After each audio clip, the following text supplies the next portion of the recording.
Vai ficar, tem que tirar o então guarda-chuva. tira, né? Só aperta ali.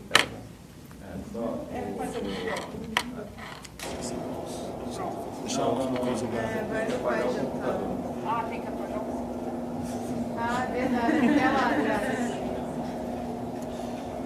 Bom, meus amigos, é muita alegria, né, retornar a Denver, né, estar aqui reencontrar amigos tão queridos.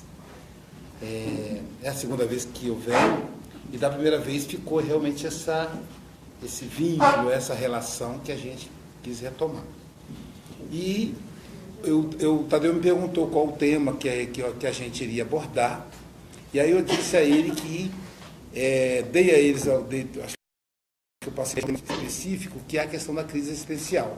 Porque muitos de nós nos perdemos na nossa trajetória em função de não saber o que nós viemos fazer aqui. E aí esse livro, que é lançamento, a gente está lançando aqui hoje, né? Ele trata exatamente de jovens que tiveram uma vida material curta, por isso vida louca, vida breve. Não porque foram pessoas más, mas porque se perderam por não saber o que vieram fazer aqui. E é um grande desafio para nós sabermos, porque durante o processo da reencarnação, existe um processo durante a reencarnação, existe um processo que os espíritos vão nos explicar no livro Missionários da Luz, chamado miniaturização. Quer dizer, o espírito está com o seu perispírito da vida passada, com as lembranças que ele trouxe da vida passada e algumas lembranças de outras vidas, né? Vai lembrar que a memória é sempre seletiva, mesmo no mundo espiritual, então a gente vai lembrar daquilo que é mais importante, o que é essencial. Então ele traz essas lembranças. No entanto, ele precisa começar uma nova experiência. E para começar uma nova experiência, ele precisa se desligar da velha. Imagina vocês, por exemplo, que vieram do Brasil para cá. Se vocês continuam morando aqui com a cabeça no Brasil, vocês não vão conseguir ficar. Porque é como se a alma de vocês tivesse ficado lá e o corpo tivesse vindo sozinho. Não que isso seja possível, mas é porque é como se a gente tivesse dividido. E como disse Jesus, a casa dividida rui. Então, para evitar que nós entremos numa nova proposta, numa nova oportunidade, presos às oportunidades, às experiências antigas, existe um processo chamado esquecimento do passado. E o André Luiz, ele explica para nós de forma didática, de uma maneira extraordinária, como se dá esse processo. Tem a experiência do Segismundo, lá no livro, e então é mostrado como funciona o projeto da reencarnação. O projeto da reencarnação é muito complexo, é muito organizado, não é no improviso, como nós achamos que é, ou como nós fazemos às vezes. Se bem que às vezes dentro do nosso improviso existe uma organização que a gente desconhece. Então um dos companheiros o homem da família, digamos assim, o Adelino, em função de interesses materiais, business, dinheiro, ele se afastou de casa e não participava mais do culto do evangelho no lar. E todo espírita deve fazer o evangelho no lar, mesmo que seja uma pessoa que more sozinha. Não tem importância. É preciso fazer. Então, a família reunia para fazer, a mãe, o filhinho, a Raquel, né, que é a esposa, o filhinho, mas o Adelino não podia participar porque ele estava trabalhando. Ele assumia compromissos que davam mais dinheiro, mas em compensação ele perdia a participação no culto lá. Curiosamente, nesse dia, o filho mais velho, que estava com 3 anos, que, portanto o Segismundo não havia nascido ainda, se aproxima dele na hora do café e diz: papai, o senhor vai voltar que horas? Ele disse: não sei, meu filho, papai tem que trabalhar, você sabe como é. E ele disse: é porque eu sinto falta do senhor na hora do evangelho no lar. E o pai ficou tocado. Imagina uma criança de 3 anos se dirigir ao pai desse jeito. O pai ficou tocado. Então ele foi para o trabalho preocupado. E se organizou para estar no Evangelho no Lar nessa noite. E no Evangelho no Lar, enquanto liam página do Evangelho segundo o Espiritismo, os benfeitores espirituais se aproximam de Raquel, de Adelino, e aproximam também o perispírito do reencarnante. E aí, naquele momento, há um envolvimento energético. Terminado o culto, eles vão jantar e tal, e na hora de deitar, até em função do trabalho do Adelino, eu acredito, ele não estava comparecendo muito em casa, se é que vocês me entendem, o comparecer. Então, aproveita esse momento, e aí os dois começam a trocar carinhos e fazem sexo, transam. E é uma coisa legal, uma coisa bonita na doutrina espírita, é que a doutrina espírita, ela vem tirar toda aquela estrutura pesada do sexo ligado ao pecado, que é uma herança do povo judeu, do povo hebreu. Então, como nós somos cristãos, herdamos essa ideia do sexo pecado. Então a pessoa não consegue associar uma coisa com a outra. Tem vergonha, né? Um amigo me disse, eu não consigo, estou com dificuldade de fazer amor com a minha esposa, porque antes de transar ela vai fazer uma oração. Aí quando ela faz a oração eu desanimo. Então, né? E aí eu discuti com ele que o problema não estava com a esposa, estava com ele. Ele estava separando o sagrado do profano. Então, para ele, sexo é profano e a oração é sagrada. As duas coisas não combinam. Então, se ele compreendesse que o sexo também é algo sagrado, aí ele não teria dificuldade. Então, nós temos essa associação, ela é ancestral, ela vem lá do povo hebraico. Então, a ideia do pecado original, né? Adão e Eva foram expulsos do paraíso, porque comeu o fruto proibido. Ninguém diz que fruto é esse. Alguns arriscam que é a maçã, mas a maçã, inclusive, é boa para diabetes, para garganta, né? Eu tenho comido maçã demais, então devo estar muito pecador. Mas, no fundo, apesar de falarem da maçã, no fundo, as pessoas associam com o sexo. Então vem aquela ideia, né? Sexo é só para reprodução, né? Então não deve ter sexo por prazer. E aí cria-se o processo de discriminação, do preconceito sexual contra o homoafetivo. Porque o homoafetivo não faz sexo para reprodução. 2 mulheres não reproduzem. O sexo anal não dá reprodução. Então aí, em função dessa ideia equivocada do sexo para reprodução, a própria religião constrói um espaço de discriminação sexual, de homofobia mesmo. Então a doutrina espírita vem tirar isso, vem mostrar para nós que sexo, Allan Kardec na questão 200, pergunta aos espíritos, tem sexo os espíritos? Olha a resposta das entidades, não como imagineis. Quer dizer, não é como a gente imagina, um homem procura a mulher, os dois vão para o quarto, transam, ela fica grávida, vai nascer um espíritozinho. Não é isso. Não é como a gente imagina. E aí eles continuam. Há entre eles troca de afeições. Então, no mundo espiritual, os espíritos chegam, se abraçam, se cumprimentam, trocam o olhar. Ali já está acontecendo o processo de permuta sexual. Mas isso é para os espíritos que estão no mundo espiritual. Para aqueles espíritos que estão presos à terra, é natural que eles ainda pensem no sexo genital.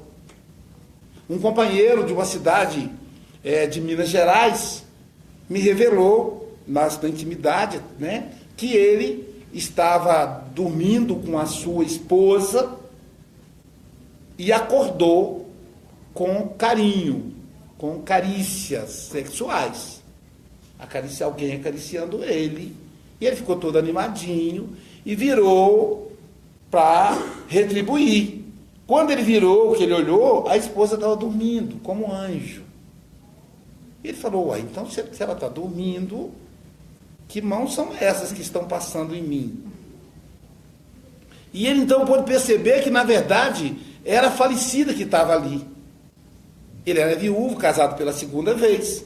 Então a falecida, que era espírita também, antes de desencarnar. Então ela estava fazendo carinho nele. E ele disse para ela, não posso, eu sou casado com ela. Mas você já foi casado comigo. Pois é, mas nesse momento eu não posso. Você agora é espírito. Você agora não tem mais necessidade fisiológica.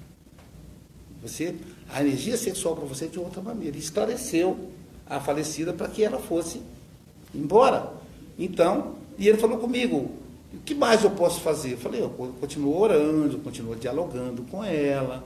Porque quando Jesus nos fala do apego, a gente sempre lembra do carro, da casa. A gente se esquece do apego ao sexo, né? O apego à dor, o apego ao desejo, né? E ela tinha esse apego. Então, essa ideia do sexo pecado, a doutrina espírita vai desconstruir. O sexo é um elemento prazeroso e que está envolvido, além do prazer, o processo da reencarnação. E aí, Adelino se aproxima da esposa, trocam carinhos, fazem sexo, e ele então ejacula milhões de espermatozoides. E esses espermatozoides caminham em direção ao óvulo, que está amadurecido para receber o espermatozoide. As mulheres, elas nascem com a capacidade de reprodução limitada. Elas já nascem com a quantidade de óvulos que elas vão usar ao longo da vida. Elas não vão reproduzir mais ovos. Os homens não. Eles produzem eternamente, até morrer. Então, aí o óvulo da mulher que estava pronto. E aí, curiosamente, a gente se pergunta, se são milhões de espermatozoides, qual é o que perfura o óvulo? Só um vai perfurar o óvulo. Qual é o que perfura? O mais rápido, como se fosse uma Olimpíada, uma corrida, como é que chama a corrida, né? Uma maratona, obrigado, uma maratona. Não é. Então é o mais forte, que dá uma abraçada num para outro e entra, também não é. Então é o mais inteligente, ele articula pulos para chegar mais rápido, também não é. Então é por acaso que chegar, chegou. Aí a gente vai entrar em contradição com tudo que a gente vê no universo. Porque o universo tem uma ordem. Os planetas têm movimentos calculados milimetricamente. Os elétrons se movimentam em volta do núcleo do átomo, sem chocarem. Então, tudo é muito harmônico. Por que no caso dos espermatozoides seria ao acaso? Qual é o espermatozoide que chega? Aquele que o espírito imanta pela necessidade reencarnatória. O espírito reencarnante já está ali, a postos. Então ele tem o seu projeto reencarnatório, ele sabe, e o André Luiz vai mostrar no departamento da reencarnação o projeto da reencarnação, a mãe participando da elaboração desse projeto. E a forma como mostra no livro seria um holograma, que na década de 1950, quando o Chico psicografou o livro, não existia. Então a gente imagina uma coisa 3D, da forma como eles escrevem, ele não usa a palavra holograma, mas hoje, com a tecnologia de hoje, a gente imagina um holograma. Seria ver uma pessoa de pé, o futuro reencarnante, a mãe. E aí, o que você achou da cabeça dele aqui? Está meio torta, ficou bonito. Podia dar uma ajeitada melhor aqui. E a mãe, o espírito reencarnante, o pai participa do projeto, mais do que espiritual. Então, o que acontece? Se o espírito tem uma culpa que ele carrega, esse é o nosso grande drama psicológico, a culpa, a mágoa. Então, isso vai influenciar diretamente na elaboração do seu perispírito. É o que a Joana de Ângeles chama de modelo de organização biológica. Então, o perispírito é um modelo, é um molde. Então, o que tiver no perispírito vai para o corpo, inconscientemente. Então, vamos supor, na vida passada, eu atirei uma pessoa. Ela não viu que fui eu que a matei, porque ela estava de costas. Mas eu vi. Eu lembro de eu puxando o gatilho, o projétil saindo da arma, atingindo a região auditiva, perfurando e chegando ao cérebro e a pessoa desencarnando. Eu lembro disso. Essa lembrança vai influenciar na hora que eu for imantar o espermatozoide. Então, eu vou imantar o espermatozoide que tem defeito na área auditiva. E aí a pessoa vai nascer surda. Ou vai nascer com um problema na perna. Ou ela vai nascer com um problema cardíaco que vai desabrochar naquela idade que eu dei um tiro no coração ou que eu provoquei o infarto da pessoa. Nada passa ileso na vida. Tudo é registrado nessa grande máquina que é o psiquismo humano. E isso nos acompanha. É o nosso patrimônio. Ninguém tira de nós. Levamos para o túmulo. Então, perfura-se ali o óvulo, formando o ovo. Esse ovo também tem um ovo perispiritual, que é ligado ao ovo físico, é ligado a um ovo perispiritual. O ovo perispiritual duplica, e como o físico é cópia do primeiro, ele duplica também. Forma um tecido, o de cá forma um tecido, forma um órgão, o de cá forma um órgão, e forma um embrião. E daí, processo de gestação. Né? Tem uma mamãe aqui que está com a barriga desse tamanho.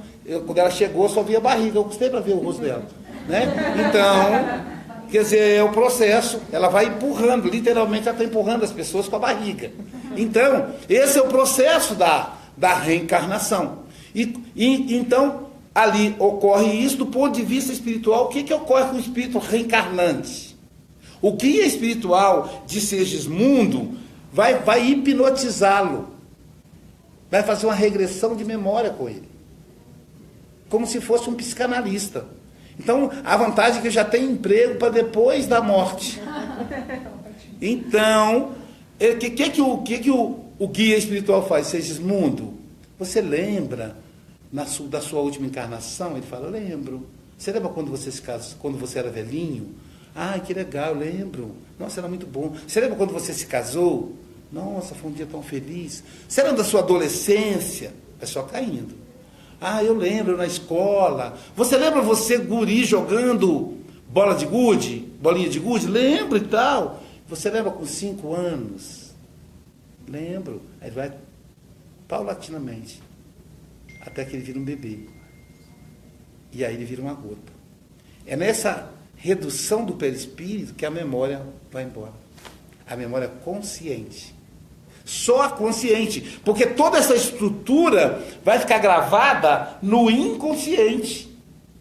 A estrutura psíquica, o Dr. Jorge Andréa, ele faz uma ilustração fantástica. Ele diz que é semelhante a uma cebola. Corta a cebola no meio. Aquela camada da cebola, eu gosto muito de cebola, então para mim é fácil falar. Aquela camada sequinha da cebola, que protege a cebola, aquela camada seria a consciência. Ela é fininha. Dentro daquela camada vem a segunda camada, que já é aquela camada que a gente come. É a inconsciência da atual reencarnação. E tudo ali para dentro está registrado. O miolo da cebola é aquele período que vivemos no reino animal, no reino mineral. Está gravado, está tudo ali, gente.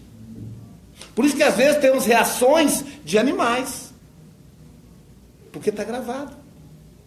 A mamãe vai parir o neném, ela, com toda a tecnologia humana, vai prevalecer na hora ali a lembrança do reino animal, quando ela paria, ainda como fêmea da natureza. Tudo guardado, tudo armazenado, nada se perde. A gente só esquece com a consciência, porque precisamos elaborar novos projetos. No entanto, o inconsciente permanece intacto. E a memória do inconsciente, ela não termina, ela não seleciona, ela fica lá. Diferente da memória da consciência. Então, por exemplo, nós vamos ver a pessoa com mal de Alzheimer, ela não lembra da memória atual, mas ela lembra de tudo passado. Por quê? O Alzheimer, segundo pesquisadores espíritas, psiquiatras espíritas de São Paulo, eu estava conversando com um amigo que me investigava como médium, ele estava dizendo o seguinte: o Alzheimer é como se a pessoa morresse e ficasse em pé, esquecesse de cair. O espírito está se desligando e o corpo está ali ainda. É uma prova para a família. A pessoa doente de Alzheimer, ela nem sofre muito, quem sofre mais é quem tem que cuidar, porque dá trabalho. Porque a família tem que estar próxima, é como se a família devesse. Mas o espírito também sofre, porque ele não pode caminhar. Mas ele fica preso por uma linha bem fininha.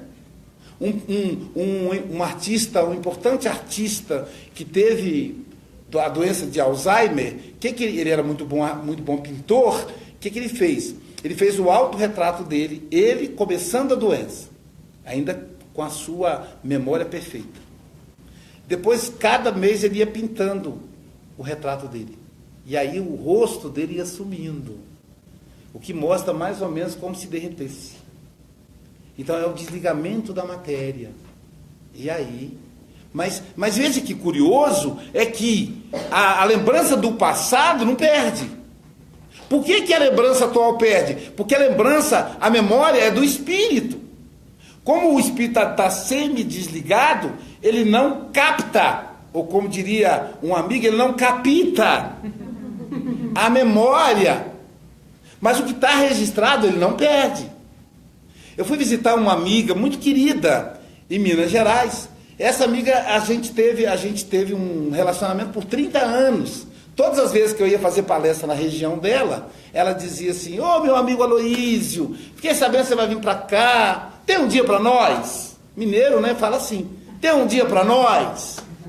Eu digo: ah, minha amiga, o que eu tenho aqui é um sábado, mas sábado a gente sabe que não tem palestra aí. Ela disse: ah, mas vai ter. Pode vir que vai ter. E aí, ela tinha uma rede de contatos. E não era internet, não, que não tinha na época. Telefone. Ela telefonava, eu chegava, às vezes era a casa que dava maior público, que não era o dia da palestra da casa. Então ela tinha esses esquemas. Aí sempre eu estava lá. O pessoal convidava, fechava a agenda, eu já sabia que ela falava: ó, você deixa como coringa. E ficava: tem terça-feira. Ia na terça. E aí ela ficou velhinha, né? Saiu da direção da casa, mas ainda assim ela cuidava dessa parte. E ela estava com Alzheimer.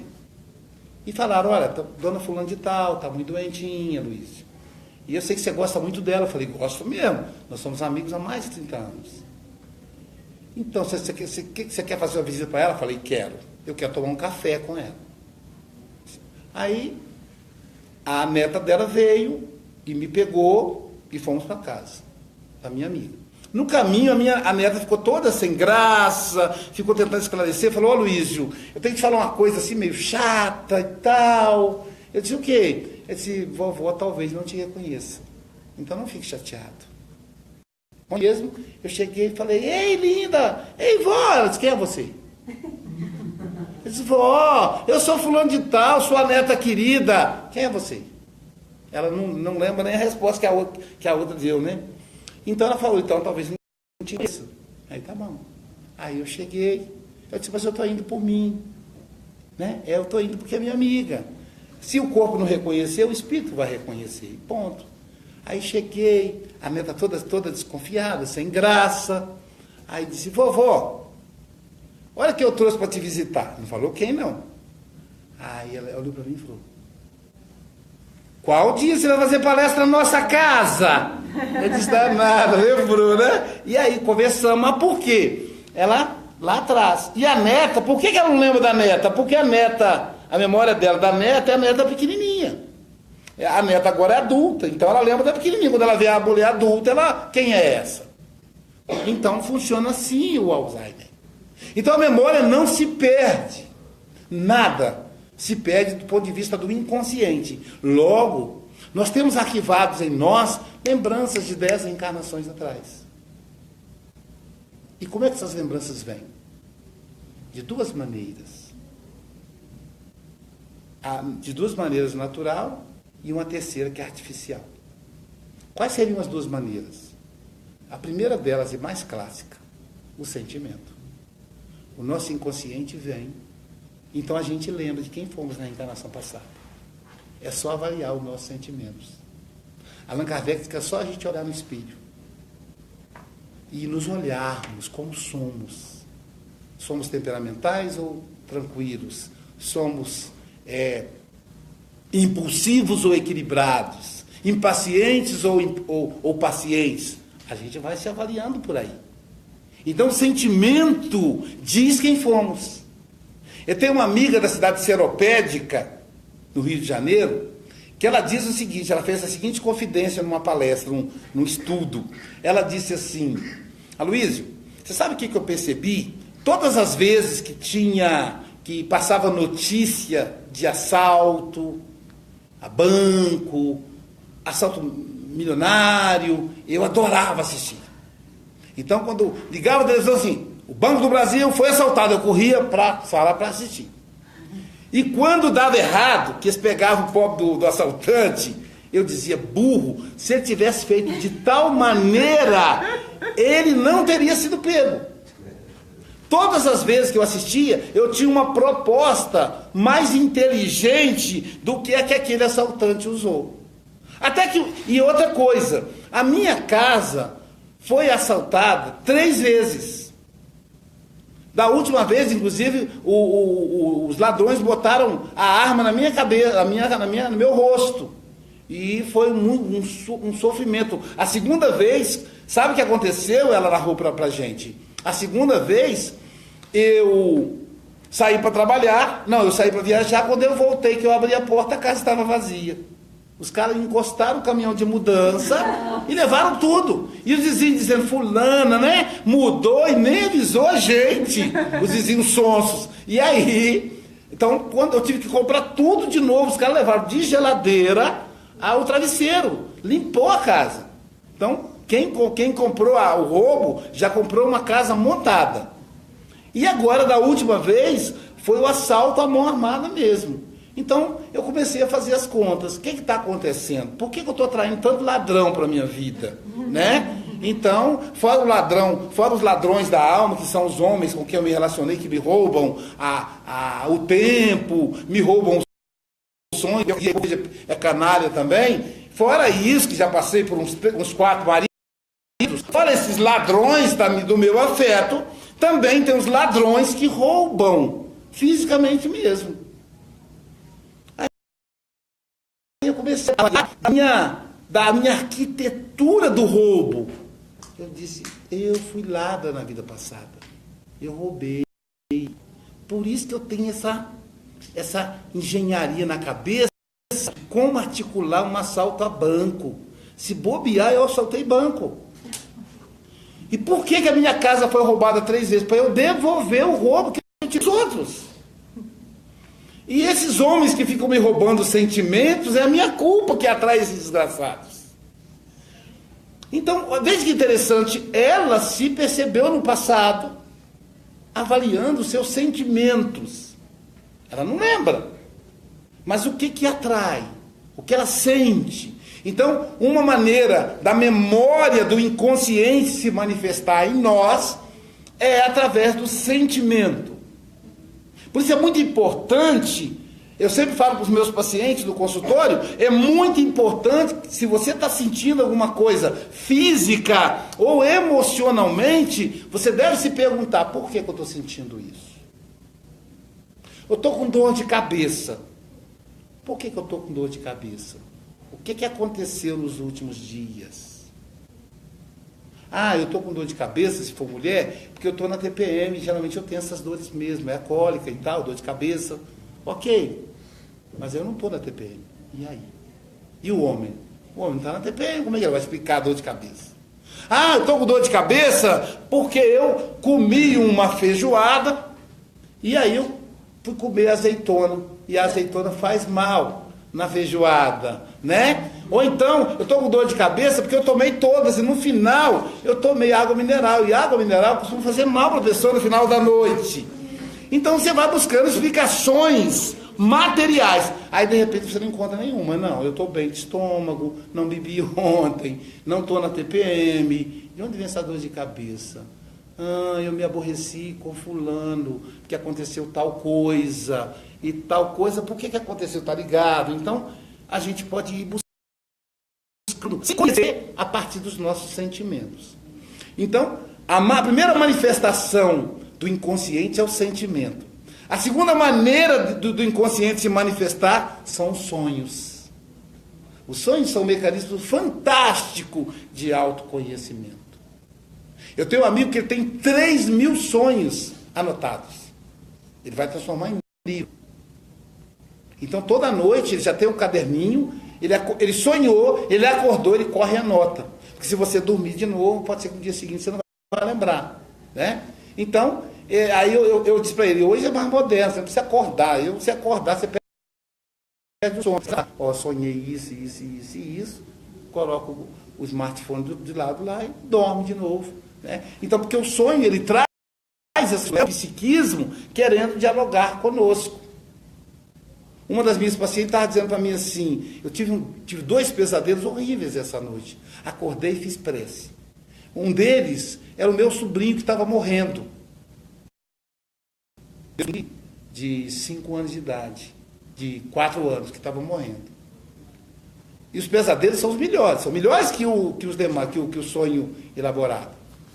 E o segundo, que a minha mãe era atropelada por um trem. Jesus Cristo, né? Eu digo, bom, vamos começar pelo seu sobrinho, né?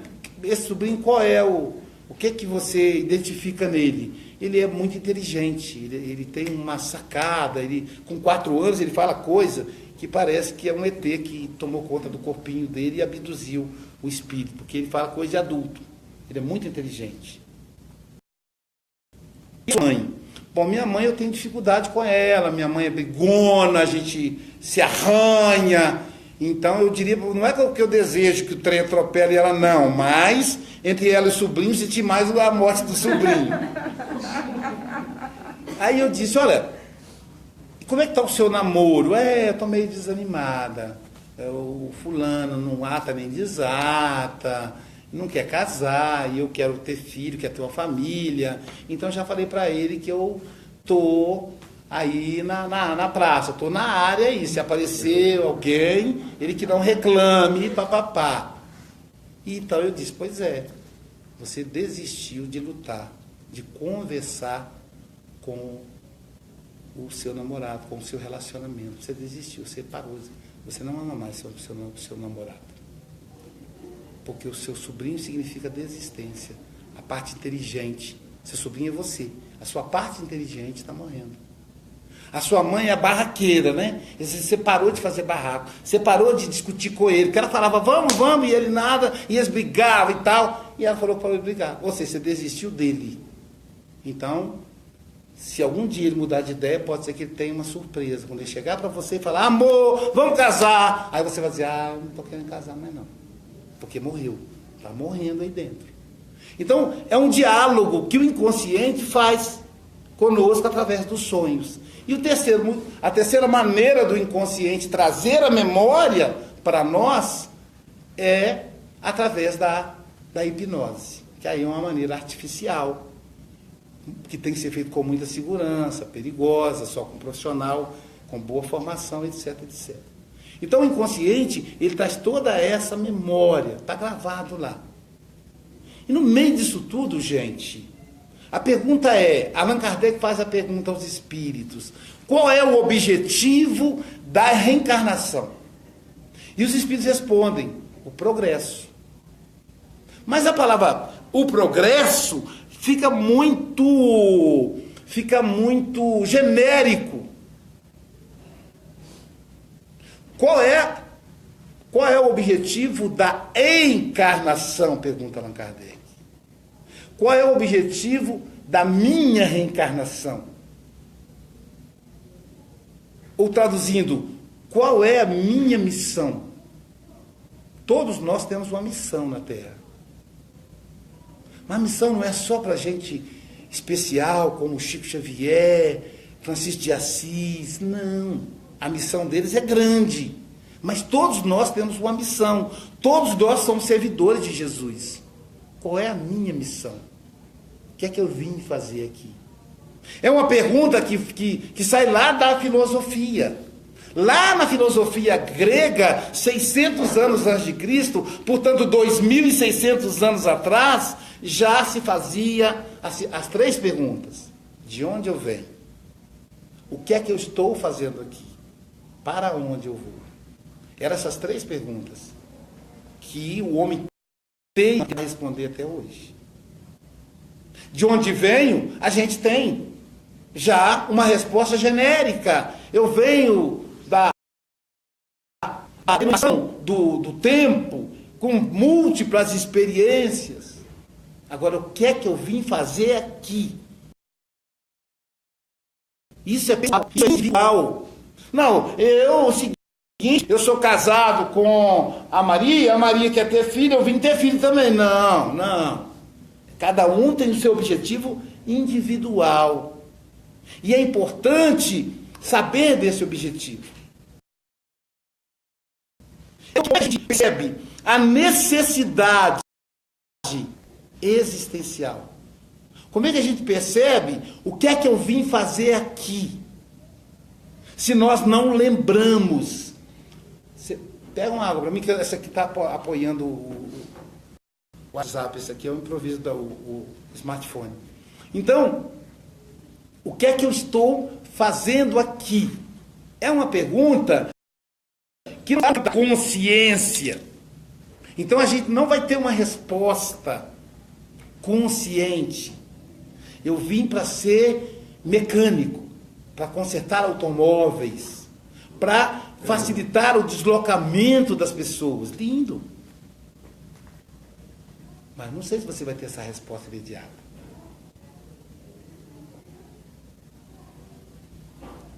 Eu vim ser enfermeiro, ajudar a fazer curativos, diminuir a dor do semelhante. Minha missão é ser médico e esclarecer a pessoa sobre ou como está a sua saúde. Não para salvar vidas. Eu sempre esclareço que médicos não salvam vidas. Desculpa se tem alguém aqui, se tem alguém na internet, mas médicos salvam vidas, porque a vida está na mão de Deus. Então o médico não tem esse poder. E ele nem pode pretender ter esse poder, senão ele vai ter problema. Ele vai se frustrar. Vai ter situação que ele vai fazer de tudo e a pessoa vai morrer. Vai ter situação que ele vai desenganar e a pessoa vai viver. De vez em quando a justiça divina dá uma rasteira. Um amigo que é médico estava em profunda depressão, querendo abandonar a profissão, porque desencarnou uma criança de 2 anos na mão dele. Ele fez tudo e aí não desencarnou, ele botou culpa no hospital, pediu demissão no hospital, e aí daqui a pouquinho ele culpava a si mesmo e ele queria abandonar uma bela carreira, que é a carreira da medicina. E aí eu falei para ele, por que você está assim? Porque eu matei uma criança. Você deu um tiro na cabeça dela, foi isso? Ele falou, não. Você pegou o bisturi, ao invés de você cortar, você enterrou no coração dela? Não, Aloysio. O que você fez com essa criança para ela morrer? E eu não cuidei dela direito. O que é o direito? Como é que você faz direito? Eu falei, você está se achando muito. Você está se achando, hein? Você acha que você tem a vida das pessoas na sua mão? Você não tem, não, rapaz. Você não é nada, não. Quando você desencarnar, você vai ser faxineiro lá no nosso lar, igual o André Luiz. Entendeu? Você não é nada. Quem determina a vida é Deus. A vida é algo muito valioso para colocar na mão de um bonitinho com a máscara e tal, que fez um curso e tem um diploma, né? Assim não. Então, assim, agora, qual é a missão do médico? ajudar a pessoa a fazer com relação à sua saúde. É uma missão lindíssima. Enfim, o que eu vim fazer aqui? Quando é que eu vou perceber isso? No momento. Tem um momento que eu cobro isso. Na tristeza. Quando a tristeza bate na nossa porta, é o momento que a gente começa a pensar: o que é que a gente está fazendo aqui? É só na tristeza. Na alegria, a gente não pensa nada. A gente recolhe a oração na tristeza. Imaginem vocês de repente chegam na agência bancária e aquela conta que você abriu, o funcionário do banco, sem a sua autorização, te inscreveu numa loteria. E você ganhou 10 milhões de dólares. Quando você vê dinheiro, você vai ajoelhar e vai orar durante um dia inteiro, agradecendo a Deus pela oportunidade. Você vai pensar profundamente o que é que você vai fazer com aquele dinheiro, que é uma bênção de Deus. Não é isso que você vai fazer? Não vai fazer, conversa fiada. Você vai sair dali, meu Deus, eu vou comprar aquele carro que eu sempre sonhei, a casa em Miami, eu vou ajudar o meu pai que está com a casinha caindo nos pedaços. Você nem lembra de Deus. Então a alegria, ela é uma fuga do espírito. Mas a gente precisa da alegria para a gente se sentir reencarnado. Mas ela é fuga. Principalmente a alegria insana. Principalmente a alegria ligada aos prazeres e aos bens materiais. A gente não lembra. Vamos pensar nas as meninas aqui presentes. O dia do casamento. Que data mais importante para a mulher do que o dia do casamento? O homem também. Não, do homem leva, não. O homem vai arrastar. Não é importante para ele, não. Se bobear, às vezes ele vai lá, ele encheu a cara, vai meio bêbado para tomar coragem. Quem casa é a mulher. O homem não. O homem custa. Ele casa, continua saindo com os amigos, indo no boteco, batendo pelada. Ele custa, cai a ficha. Quando nasce o filho, não cai. E às vezes quando nasce o segundo filho, que vai cair. A mulher não, ela já faz um enxoval, ela já leva os amigos para conhecer a casa dela. Agora vai ser a casa dela, não vai ser mais a casa da mãe. O homem tanto faz, a casa da mulher, a casa da mãe dele. Ele mistura tudo, às vezes ele quer dormir na casa da mãe. Então quem casa é a mulher. Quem preocupa com o casamento é a mulher. Vocês imaginam um homem preocupado com o casamento? O convite, e como é que vai ser a comida? O homem não pensa isso não, é ruim ele. O terno dele ele aluga, que é para ficar mais fácil. Lá na loja que aluga, já coloca o tamanho certinho da gravata, já faz isso uma semana antes, que é para não dar trabalho, e pronto. Pode até ter exceção. A cada 1 milhão de homens tem um que se preocupa. Mas a regra não é essa. Então vou pensar uma mulher no dia do casamento. As vésperas do casamento. O casamento é o fato mais importante da vida dela. Na verdade, dos dois. Aloysio, é isso.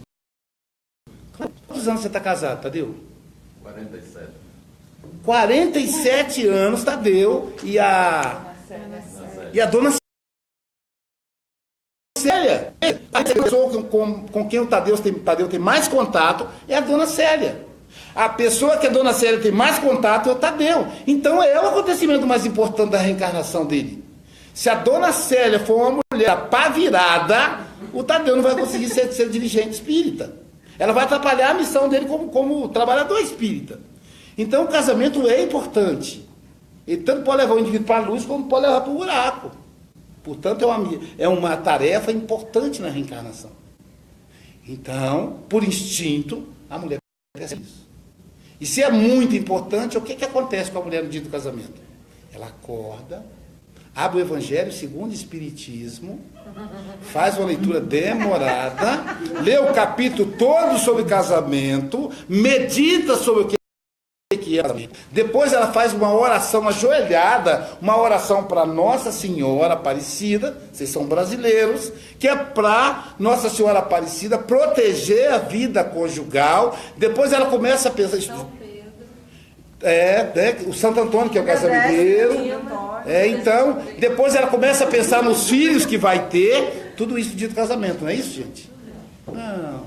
E o casamento? Ai, meu Deus, o vestido! E o vestido ficou pronto. Eu tenho que fazer o cabelo e a unha. E os convites? Esqueci de fulano. Ele nunca vai me perdoar de não ter convidado ele para o casamento. E o lugar onde vai ter o jantar. A igreja está ornamentada, se for na igreja.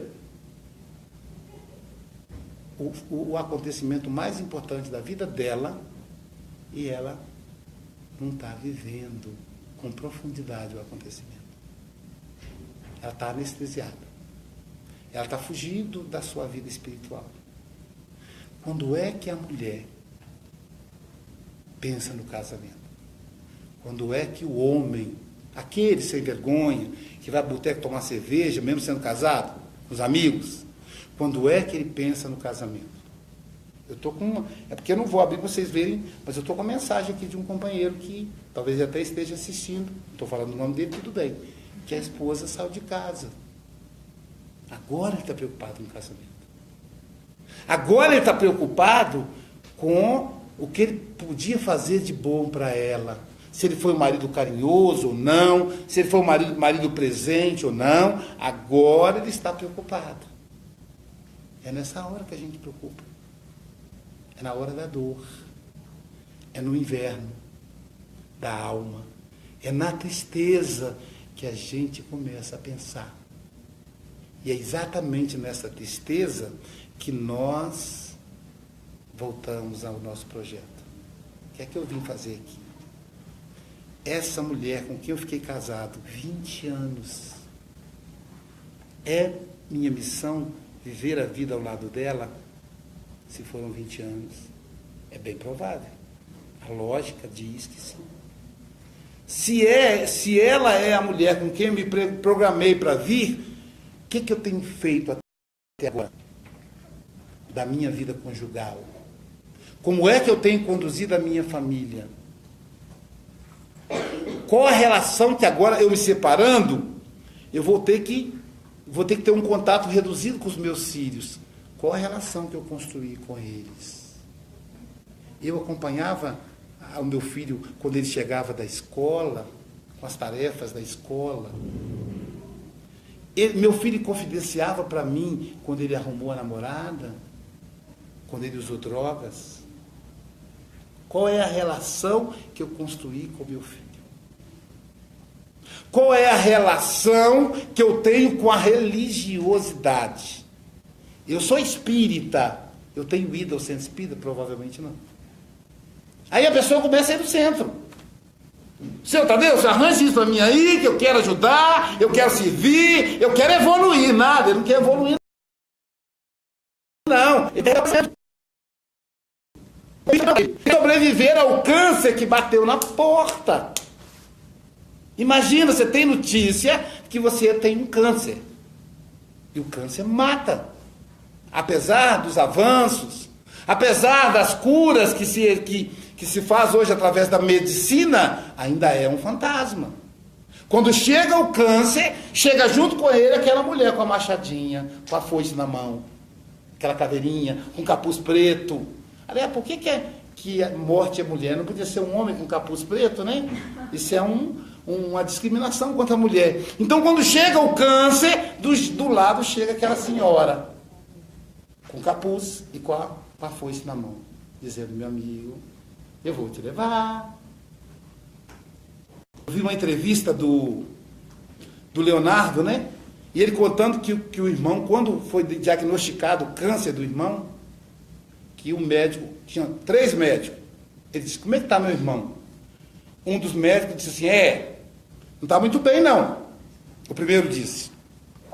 Aí o segundo disse assim: ele vai ter que passar por um tratamento rigoroso. Aí o terceiro disse assim, não é melhor falar para ele a verdade? Aí os três falaram, seu irmão tem 2 meses de vida, tem 60 dias de vida. Ele não contou para o irmão, ele falou que não contou porque não era justo para o irmão. E aí o Pedro Bial, que está tendo um outro programa hoje é sobre espiritismo, hoje é com André Trigueiro. Não sei se na Globo Internacional passa no mesmo dia, se é também na quinta-feira. Então, até porque eu vi o programa terça, com Pedro Bial também. Eu não sei como é que é. Então, se for, é bom porque a gente tem uma opção o André Trigueiro vai falar sobre o suicídio, sendo entrevistado pelo Pedro Bial, falando do suicídio e espiritualidade. Mas, enfim, voltando aí, o Pedro Bial pergunta, aí ele fala, eu não contei para ele, quantos dias viveu seu irmão? Ele falou, 62 dias. Os médicos erraram por 2. Então, quando chega o câncer, a coisa está pegando. Muita gente fala, olha, eu conheço a pessoa que teve câncer de mama e sobreviveu. Mas aí você fica, mas teve um monte que não sobreviveu. Então aí você começa. E aí o que eu posso fazer no Centro Espírita, seu Tadeu? Eu quero evoluir, eu quero ajudar. Por quê? Ele diagnosticou que ele não atendeu a vida espiritual que ele se propôs. E a questão da dedicação à vida espiritual é muito clara e simples. Está lá nos 10 mandamentos. 10. Amar a Deus, não matar, não cobiçar, tal, não roubar e guardar o sábado. O sábado, o médium que recebeu lá, eu acho que o dia legal é sábado, lascou lá o sábado. Não precisa ser o sábado. Até porque o médium era um médium indireto, tá, gente? Foi lá, é gravação, mediunidade de efeitos físicos, foi gravado na pedra. É chamada escrita direta de Allan Kardec. Allan Kardec escreve fenômeno no livro A Gênese como fenômeno de escrita direta. Pra vocês entenderem o que é a escrita direta, na época do Chico Xavier, colocava-se um papel em branco dentro de uma gaveta e fechava.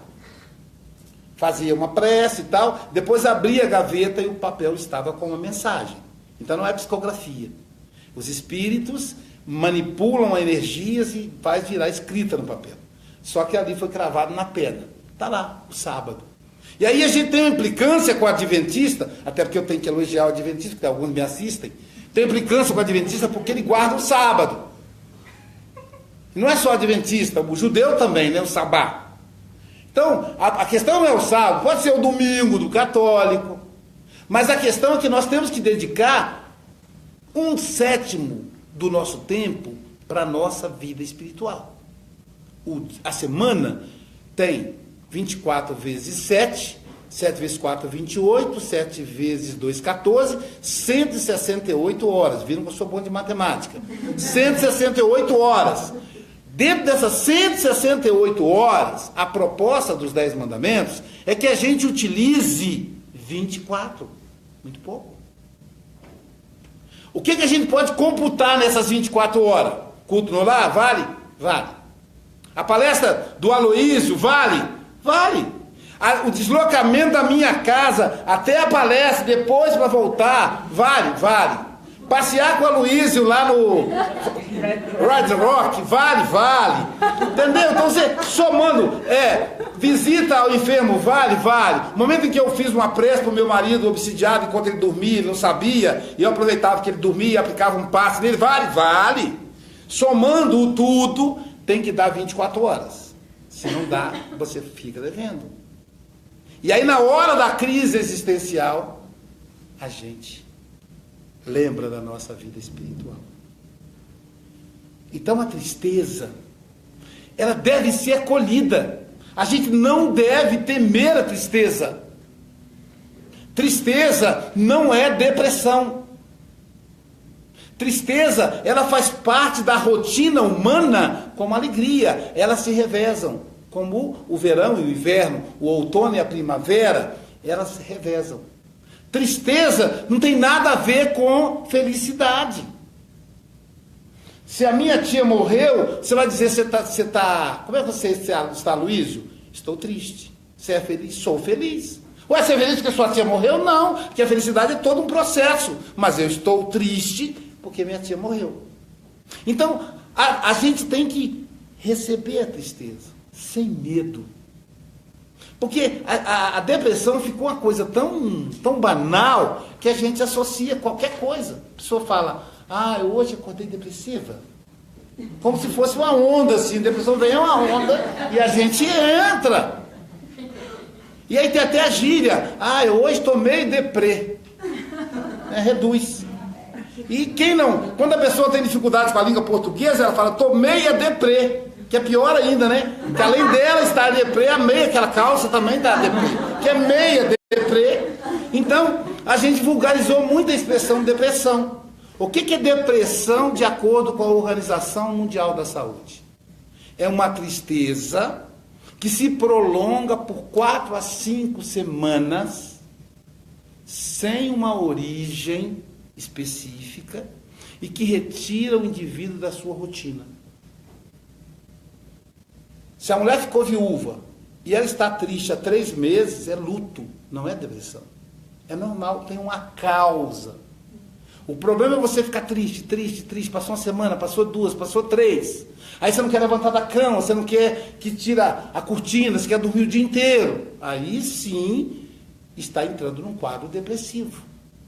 A minha palestra de domingo lá em Boston vai ser sobre depressão e espiritualidade. E espiritismo. Então, tristeza não é depressão. Tristeza é como visita. O que a gente faz com visita? Vocês recebem muitas visitas aqui. Lá no Brasil, as visitas têm um tempo menor. Vocês aqui, o grau de tolerância de vocês parece que é maior. Mas a visita, o que acontece quando a visita chega? A gente faz aquela festa para a visita. Vocês sabem o que eu penso? Eu viajo faz 30 anos. Vocês sabem o que eu pensava? Eu, com a minha ingenuidade, eu dizia, gente, esse povo que me recebe é tudo rico. Por quê? Na hora do café da manhã, queijo, presunto, 3 tipos de suco, 3 tipos de fruta, broa, pão. Caramba, quando eu ficar rico, vou fazer um café da manhã desse lá em casa. Eu achava que eles comiam sempre isso. Lá em casa a geladeira parece um aquário, só tem água. E na casa das pessoas a geladeira está sempre recheada. Até que um dia o meu voo ia chegar tal hora e a empresa cancelou aquele voo e me encaixou no voo mais cedo. Então quando eu cheguei na casa da pessoa, ela abria a geladeira, estava igual a minha geladeira. E ela estava desesperada no supermercado. Quer dizer que eles fazem isso antes de eu chegar. Aí que eu saquei que era por causa da visita. Por isso que é uma vida... Por isso que eu sou muito grato aos meus amigos. Porque eu fico imaginando eles se preparando para me receber. Isso me torna uma pessoa importante na vida deles. Então, o que acontece com a visita? A gente prepara tudo. A gente dá aquele abraço, recebe bem. A gente dá atenção. E aí, como é que foi a sua viagem? Como é que está a sua família? E a gente dá aquela atenção. Só que aí passa um dia, 2 dias, aí a gente leva para passear, leva lá no Red Rock, 3 dias, 1 semana. E aí a coisa começa a pegar, porque aí a nossa rotina precisa voltar ao normal. E aí complica. Imagina uma visita que chega na casa da gente. Então visita, diz um amigo que visita é com o peixe. Só pode 3 dias, depois começa a estragar. Então imagina um amigo, ainda bem que eu estou ficando 3, né, Tadeu? Um amigo, imagina, por exemplo, um amigo está dizendo que você chega na casa da pessoa e fala, ei, meu amigo, seja bem-vindo, vai ficar até quando? Não sei, estou aqui pensando, de repente eu fico a vida toda com você. Tem que ir a visita dessa. Então, a tristeza é como visita, a gente tem que receber bem. Eu estou triste. Por que eu estou triste? Tem que fazer sala. Tem que dar atenção. Por que eu estou triste? De onde vem essa tristeza? Eu ontem dormi bem. Por que eu acordei triste? De manhã eu estava bem. Por que agora me veio uma onda de tristeza? Tem que acolher. Tem que acolher aquela tristeza e tentar entender por que ela está ali. O que essa tristeza está fazendo aqui? Dá atenção a ela. Faz sala para ela. Leva ela para passear. Como me levaram hoje. Vai passear com a visita. Visita, ou tristeza. Você quer dar um pulinho lá na minha infância? Vamos dar um pulinho lá no início do meu casamento. Vamos dar um pulinho lá no meu trabalho para ver como é que está o trabalho. Vamos dar um pulinho lá no centro espírita para ver como é que está. Vai passear com a visita. Dá atenção à sua tristeza. Só que chega um ponto que aí ela tem que ir embora também. Lá em Minas Gerais, eles colocam uma vassoura atrás da porta. É uma simpatia para mandar a visita embora. Se funciona, não sei, mas o povo passa para o outro. Se tiver simpatia na sua casa, Tadeu, já sei que você quer. A Paula, então, a outra vez eu fiquei na casa da Paula, eu fiquei olhando, será que tem vassoura aqui atrás da porta, né? Então, os mineiros fazem isso, porque a visita tem que ir embora. Porque se ela ficar, aí entra depressão. Só que quando a visita vem, o que é que a visita quer? Ela quer que a gente avalie o nosso sentido existencial. A visita chega e pergunta, o que é que você veio fazer aqui, Aloysio? E ela fica ali. E eu digo, não sei, tristeza. Bom, tristeza, vamos dar uma volta? Vamos dar um passeio lá na praça? E aí a gente sai sozinho, senta no banco, e a pessoa fala, o que ela está fazendo sozinho lá, meu Deus? Né? Chega assim, faz assim no olho, ó, a gente não vê. Porque quando a gente está triste, a gente se volta para dentro. Já tentou agradar uma pessoa triste? A mulher gosta de comprar, fazer compra. Tenta agradar o dia que ela está triste. Leva no shopping. E fala, meu bem, hoje eu estou aqui adiantando meu 13º, vou entrar no cheque especial. Olha aquele vestido caro. Se ela estiver triste, ela vai olhar o vestido e vai dizer, bonito. Muito bonito. Mas com essa cara... Imagine fazer um prato para a pessoa que está triste. Eu tenho um amigo que ele é cozinheiro, ele adora cozinhar. Come aí, meu bem. Olha, eu fiz o prato que você gosta. Come e vê o que você acha. A pessoa come.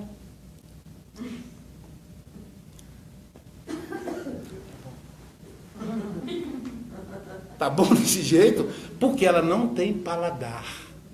Porque o paladar é externo. Ela não se interessa pelo vestido, porque a visão é externa. A questão é interna. A tristeza é o inconsciente. Lembra que ele se comunica pelo sentimento? É interno. Então, eu preciso conversar, viajar, passear com a tristeza, para descobrir o sentido existencial. Num mundo, já foi às 9, num mundo materialista, está com problema o relógio, no mundo materialista, melhor, na capital do capitalismo, ou melhor, na sede do capitalismo, como é que é lidar com a tristeza? Tristeza não dá lucro. Tristeza não faz girar o capital. Tristeza não gera consumo. O triste não compra. O triste não come. Então, o que a gente vai fazer com uma pessoa triste no mundo capitalista? Vamos ensiná-la a fugir da tristeza. Sabe como você pode fugir da tristeza? Tem um comprimidinho. Você toma ele, é batata. Tomou, você sente um bem-estar. Só tem um problema. Esse comprimidinho, ele vicia. E de propósito. Para que você nunca fique triste. o meu aluno da educação física, ele disse que foi fazer uma experiência com comprimido. Dizer que o comprimido ele era meio rosado. Ele disse, professor, o que é aquilo? Aquele comprimido transforma uma pessoa problemática como eu num monge tibetano. Depois que eu tomei o comprimido, se a pessoa falasse assim, Gladson, sua mãe morreu. Eu ia falar, morreu? Ah, que interessante. Olha, o seu patrão vai te mandar embora. Vai mandar embora? Ah, tá bom. Eu consigo arrumar outro emprego. Ele falou, a gente perde a agitação. Parece que a gente está no céu. O problema são os efeitos colaterais. Quer um outro exemplo de fuga? Eu estou triste. Aí eu vou fumar um baseado. Eu estou na terra do baseado. O que tem fumar um baseado? O médico recomenda um baseado. Eu atendi uma paciente lá em Boston. A filha dela está com problema de pânico, 18 anos. E ela fala, minha filha é uma pessoa boa e tal. E está com pânico, está com depressão, está se cortando. Eu digo, sua filha fuma maconha. Ela falou, foi o espírito que falou para o senhor? Eu falei, não, é a psicanálise.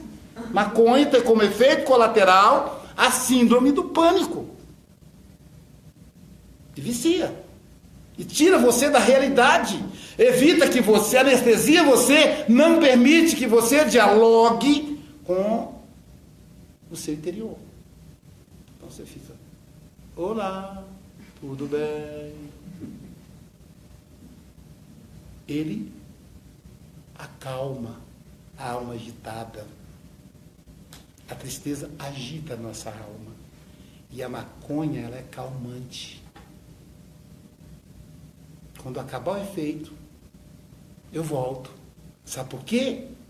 A tristeza, ela fica na porta. Se você não abrir a porta para ela, ela não tem problema não, eu espero, não tem pressa. Ela não volta não. Só espera só um pouquinho, tristeza, que eu vou fumar um baseado. Aí você fuma um baseado e fala, agora eu vou ficar longe dela. Aí ela vai embora. Quando termina o efeito do baseado, você abre a porta e ela está lá. Vou fumar outro. E outro. E outro. E outro. Esse é o exemplo de fuga. Que outros mais exemplos de fuga? O álcool. As drogas lícitas que eu já citei. O sexo irresponsável. A indústria pornográfica movimenta milhões no planeta. Contrata-se meninas e alguns rapazes, algumas horas no motel, vira filme. E vende mais do que o produzido lá em Hollywood. É fuga.